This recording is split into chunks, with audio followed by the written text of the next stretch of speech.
औज़ुबिल्लाहिमिनश्शैतानिर्रजीम बिस्मिल्लाहिर्रहमानिर्रहीम। सूरत दुखान आया 16। यौमा नब्तिशुल बत्शतल कुबरा, जिस दिन हम बड़ी पकड़ पकड़ेंगे। इब्ने मसूद रज़ी अल्लाह ताला अन्हु ने कहा, बड़ी पकड़ से मुराद बदर के दिन कुरैश के बड़ी पकड़ है। इब्ने अब्बास रज़ी अल्लाह ताला अन्हु ने कहा, इससे मुराद क़यामत का दिन है। इन्ना मुंतकिमून, यकीनन हम इंतकाम लेने वाले हैं, यानी क़यामत के दिन जब हम तुम्हें बुरी तरह से पकड़ेंगे, इस दिन तुमसे इंतकाम लेंगे। सूरत दुखान आया 17। वलक़द फ़तन्ना क़ब्लहुम क़ौमा फ़िरऔन वजाअहुम रसूलुन करीम, और बिलाशुबा यकीनन हमने इससे पहले कौम फ़िरऔन को आज़माइश में डाला और उनके पास एक बाइज़्ज़त रसूल आया।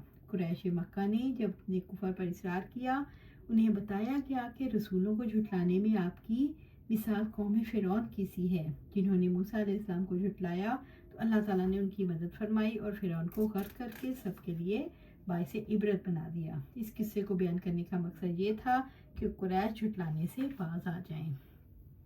वलक़द फ़तन्ना क़ब्लहुम क़ौमा फ़िरऔन, और बिलाशुबा यकीनन हमने इससे पहले कौम फ़िरऔन को आज़माइश में डाला था, यानी इससे पहले किब्तियों की तरफ मूसा अलैहिस्सलाम बिन इमरान को मबूस करके उन्हें आज़माइश में मुब्तला किया। वजाहुम रसूलुन करीम, और उनके पास एक बाइज़्ज़त रसूल आया, यानी उनके पास मूसा बिन इमरान आए जो करीम इखलाक वाले थे, अपनी कौम में करीम थे, वफू दरगुजर की इंतहा पर थे। रब्बुल इज़्ज़त ने इन्हें मुअज़्ज़ज़ मकाम अता फरमाया और इन्हें नबूवत और अपने से हम कलाम होने का शर्फ अता फरमाया। सूरत दुखान आया 18। अन अद्दू इलैया इबादल्लाह, ये कि अल्लाह ताला के बंदों को मेरे हवाले कर दो। मूसा अलैहिस्सलाम ने फ़िरऔन से कहा कि बनी इसराइल को मेरे हवाले कर दो, उन्हें तकलीफ ना पहुंचाओ, वे इस ज़माने के मुअज़्ज़ज़ लोग हैं, तुम उन्हें आज़ाद कर दो ताकि वो अपने रब की इबादत करें, ताकि सीधे रास्ते पर चलें और अमन से रहें। इन्नी लकुम रसूलुन अमीन, यकीनन मैं तुम्हारे लिए एक अमानतदार रसूल हूँ, यानी मैं खुद तुम्हारे पास नहीं आया, मुझे तो रब्बुल आलमीन ने तुम्हारे पास रसूल बनाकर भेजा है। अल्लाह ताला ने मुझे वही का अमीन बनाकर तुम्हारे पास तुम्हारी हदायत के लिए भेजा है। मैं तुम्हें शरीयत के अहकामात का इल्म देने और उन पर अमल करना सिखाने के लिए आया हूँ। मेरी नबूवत की सदाकत मुइज़ा से जाहिर है। सूरत दुखान आया 19।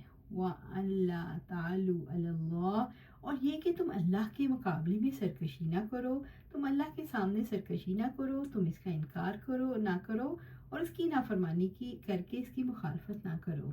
इसकी इबादत से मुंह मोड़ने वाले दुनिया में भी जलील रहते हैं और आखिरत में भी सख्त अज़ाब मिलता है। इन्नी आतीकुम बिसुल्तानी मुबीन, यकीनन मैं तुम्हारे पास वाज़ेह दलाइल लेकर आया हूँ, वाज़ेह दलील लाने वाला हूँ, यानी मैं तुम्हारे पास अपनी नबूवत की वाज़ेह दलील लेकर आया हूँ, यानी वाज़ेह मुअज़्ज़ात और नाकाबिल तरदीद दलाइल लाया हूँ, जैसे कि अल्लाह सुब्हानहू व तआला फरमाते हैं सूरत अल-अराफ में, और मूसा ने कहा अलैहिस्सलाम ने, ए फ़िरऔन, यकीनन मैं जहानों की रब की तरफ से एक रसूल हूँ, इस बात पर पूरी तरह कायम हूँ कि मैं अल्लाह ताला पर हक के सिवा कोई बात ना कहूँ। यकीनन मैं तुम्हारे पास तुम्हारे रब की तरफ से एक वाज़ेह दलील लेकर आया हूँ, सो बनी इसराइल को मेरे साथ भेज दो। फ़िरऔन ने कहा, अगर तुम कोई निशानी लेकर आए हो तो वो ले आओ, अगर तुम सच्चों में से हो। तो मूसा अलैहिस्सलाम ने अपनी लाठी फेंकी तो अचानक वो ज़ाहिर अज़दहा था, और उसने अपना हाथ निकाला तो अचानक वो देखने वालों के लिए सफ़ेद चमकता हुआ था। सूरत अल-अराफ आया 104 से 108। सूरत दुखान आया 20। व इन्नी उस्तु बिरब्बी व रब्बिकुम अन तरजुमून, और यकीनन मैंने अपने तुम्हारे रब की पनाह ले ली कि तुम मुझे संसार करो। जब कौम फ़िरऔन ने उनको झुटलाया और उनको कत्ल करने का इरादा कर लिया तो मूसा अलैहिस्सलाम ने उनके शर से अल्लाह ताला की पनाह मांगी। उन्होंने कहा, तुम मुझे बदतरीन तरीके से कत्ल करो, यानी बेरहम करो, तो मैं अल्लाह की पनाह मांगता हूँ। मूसा अलैहिस्सलाम ने उनके तानों और तोहमतों से अल्लाह की पनाह मांगी, उनकी ज़ुबान से उनके हाथ की ईज़ा से अल्लाह की पनाह मांगी और संसार होने से अल्लाह की पनाह मांगी। मूसा अलैहिस्सलाम का उसवा सब के लिए काबिल तकलीद है। अल्लाह सुब्हानहू तआला से दुआ है कि कुरान सुन्नत पर अमल करें और अल्लाह सुब्हानहू तआला हमें जन्नत फिरदौस के आला मुकाम पर अपने पास घर अता फरमाए। आमीन या रब्बिल आलमीन।